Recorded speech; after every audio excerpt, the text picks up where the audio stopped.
Greetings to all viewers watching this video, and we hope after this video you'll learn something about it, about the double entry rules. And the question that we are going to demonstrate to you will be question 2 of page 24 of the workbook. So just before that, just to introduce to you, our objective of recording this is to actually introduce to you what exactly is a double entry rules, and especially for the non-POA students who are interested to know more about double entry rules or about POA related chapters. Double entry rule is a very good start and a very good fresh start for us to learn more about it, and we hope that you'll get a bit of idea of what exactly it is after the video. So just a short introduction of my members here. We have Maisara, Jafar, which is not here with us today, and Haoran. Hey. So for each of us, we have different roles. Haoran will be in charge of describing a table that we have prepared for October 1st to October 19th. Maisara will be introducing the transactions that occurred from October 29th to October 31st. And for me, I'll be explaining to you the very difficult and very detailed transactions of October 22nd and 25th, with some actions involved as well. So we hope you like this video after this record, and we hope that you will get to learn something as well. So what is double entry rule? Double entry rule consists of 6 alphabets: D, A, E, L, C, and I. D is drawing, A assets, E expenses, L liabilities, C capital, I income. So when you add anything inside the DAE column, the debit will go up while the CR will, if you minus anything from the DAE side, the CR will go down. And as for the LCI side, it's the direct opposite. If you add anything to the LCI side, you must add the amount on credit. But if you minus anything on the LCI side, you must minus it by debit. So with that in mind,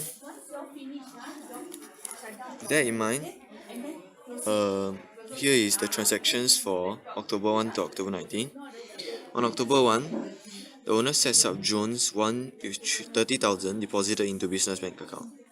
So, deposited into business bank account means that the cash at bank will go up.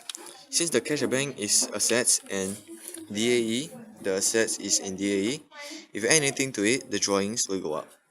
So the drawings will be counted as debited. And set up Jones 1 with 30,000 means the capital will also go up. And the capital is the C for the LCI. So if it goes up, the CR goes up. On October 5th, borrowed 12,000 from ATT Bank. Borrowed 12,000 from ATT Bank. If the never says specifically, you can just put it inside the bank. So, inside cash at bank. So, if you borrowed 12,000 from ATT Bank and put it inside the bank, it will be cash at bank at 12,000. And the bank loan will add 12,000. Bank loan is the liabilities and cash at bank is the assets. On October 7th, bought office equipment for 1,300 baht check. So for 1,300 baht check, office equipment. So office equipment goes up, and as is the assets, so we go to the debit side. Cash at bank go down. So the assets for cash at bank goes down because it's going to be labeled as the credit side. And October 12th, paid a check for another office equipment for 1,600.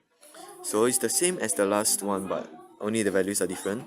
So the office equipment will go to the debit side, cash at bank will go to the credit side. And on October 14th, the owner withdrew 3,000 from bank for fees use. So the drawings will be affected, and the cash at bank office will be affected. The drawing will add 3,000, and because it's on the DAE side, the debit will go up. Cash at bank will go down because it withdrew the 3,000 from cash at bank, and assets goes down. So on October 19th, bought some goods for 8,500, paying by check. So the inventory goes up and the cash at bank goes down. It's the same logic for most of the questions, but some of them are different. On 20x0, October 29, the business bought more goods for resale for 1,250 by check paying. So therefore, the inventory will be at the debit side because it's under the DAE. So DAE, if they bought more goods, which is the asset, it will go to debit. Therefore it will increase. So it will increase by 1,350. And then they paid by check, so therefore the cash at bank will be credited, and then it will therefore decrease, and it will decrease by the same amount, which is 1,350. So at 20x10 October 30, the business paid cash for utilities of $150. So in this case, there are two transactions that occur: the utility expenses and cash in hand. So when the utility expenses is under the expense side, DAE, so when the utility expenses increases, it will be under debit. That's why the utility expenses is placed under the debit column, and its amount is 150. For cash in hand, because the amount is paid for the utilities, that's why the cash in hand needs to go down. So when it goes down, cash in hand is under assets. So when it goes down, it will be under credit. On 20x0 October 31, the business paid cash for the advertisement of $35. So therefore the advertising expenses will be at debit side. It will be under the DAE. So therefore it will be the amount of $35, and the cash in hand, they say over here, is paid by cash. So therefore the cash in hand will decrease, and it will be at the asset side also, but is decreasing, so it will be credited by $35. On October 31st, 20x10, which is the same day, the business repaid $1,500 to ATT Bank as partial repayment of loan. So when this happens, bank loan is under LCI. So the bank loan will obviously decrease. So when it decreases, the LCI, it will be under debit. So but the amount that will decrease will be 1,500, since the business actually paid 1,500 to the bank. And on the other hand, the cash in hand, which falls under assets, will fall under credit side, as the cash in hand will decrease as well, due to the business using the cash to pay for the loans that they own. So therefore, the cash in hand falls under credit, and its amount will be $1,500. So this is the second part of the transactions that we have, and the third part will actually be acting out the whole of the transactions to better let you understand that what exactly happens in these two transactions. So this is the transactions that occur from October 22 and October 25th. These two transactions are the complicated transactions, which now I will be introducing to you. So from 20x10 October 22nd, cash sales of $600 to Peter. The cost of sales was $350. In this case, the cash in hand will be affected, the cost of sales will be affected, the inventory will be affected, and the sales revenue will be affected. These four items will be affected. So why do cash in hand be affected? Because the cash sales of $600 to Peter, it means that the inventory worth $600 cash is being sold to Peter. Therefore, the business earns the $600 by selling the inventory, which is why the cash in hand worth $600 is in the debit area. As debit for cash in hand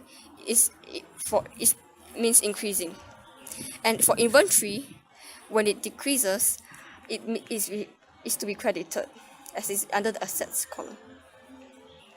Next, for the cost of sales, it has to be in the debit column, as cost of sales is the amount that the business actually spends on the inventory. Therefore, the amount that the business spends is 350, and therefore this is under expenses. So the expenses, when it increases, it will be debited. So lastly, the sales revenue. Why is it under the credit area? Because sales revenue simply means income, and when the income is actually increasing, it will be credited, as the business originally, the worth of the inventory is only 350, and now they sell it for $600, which means they earn the additional 250, and therefore the sales revenue, which also means income, will be credited since the amount has actually increased by 250. So now, oh, by the way, just a short recap. I forgot to introduce to you the amount that has actually been in each of the transactions. So cash in hand, it will be affected will be $600. Cost of sales will be 350. Inventory 350, and sales revenue 600. Now, are you keen to watch a short act out from our very fellow team members here? So let me just take a short video of what exactly is happening in October 22. The business $600 cash. The inventory was worth 350. The cost of the inventory is 350, and the sales revenue is 600.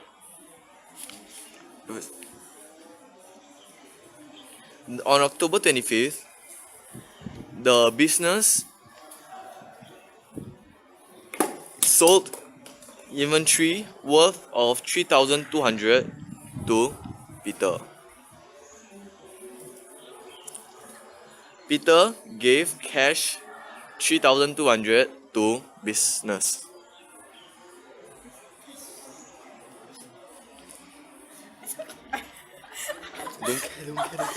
Don't care. Hey, Masara, don't walk away. Later we will edit this part, okay? We will edit this part. Don't care. So later we just skip this part. Say got technical error. The cost of sale, no, the cash sale 3,200 was banked in.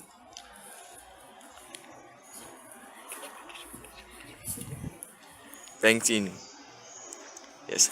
So the cash in bank adds 3,200. The sales revenue also adds 3,200. Okay, here